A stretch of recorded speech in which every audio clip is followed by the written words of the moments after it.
you have a verification failed in Squadbusters. Okay, we are going to I have a solution, okay, for this problem.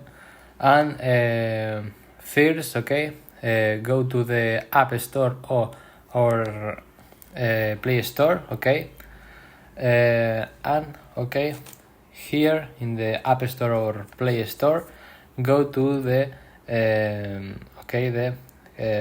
account, okay, and here you have the notifications, okay, and in the option notification you go to the notification Squadbusters, okay, the installer, and you have the activate this notification, okay, and go the other, okay, in Squadbusters, and you solution the problem verification failed, okay, and bye bye.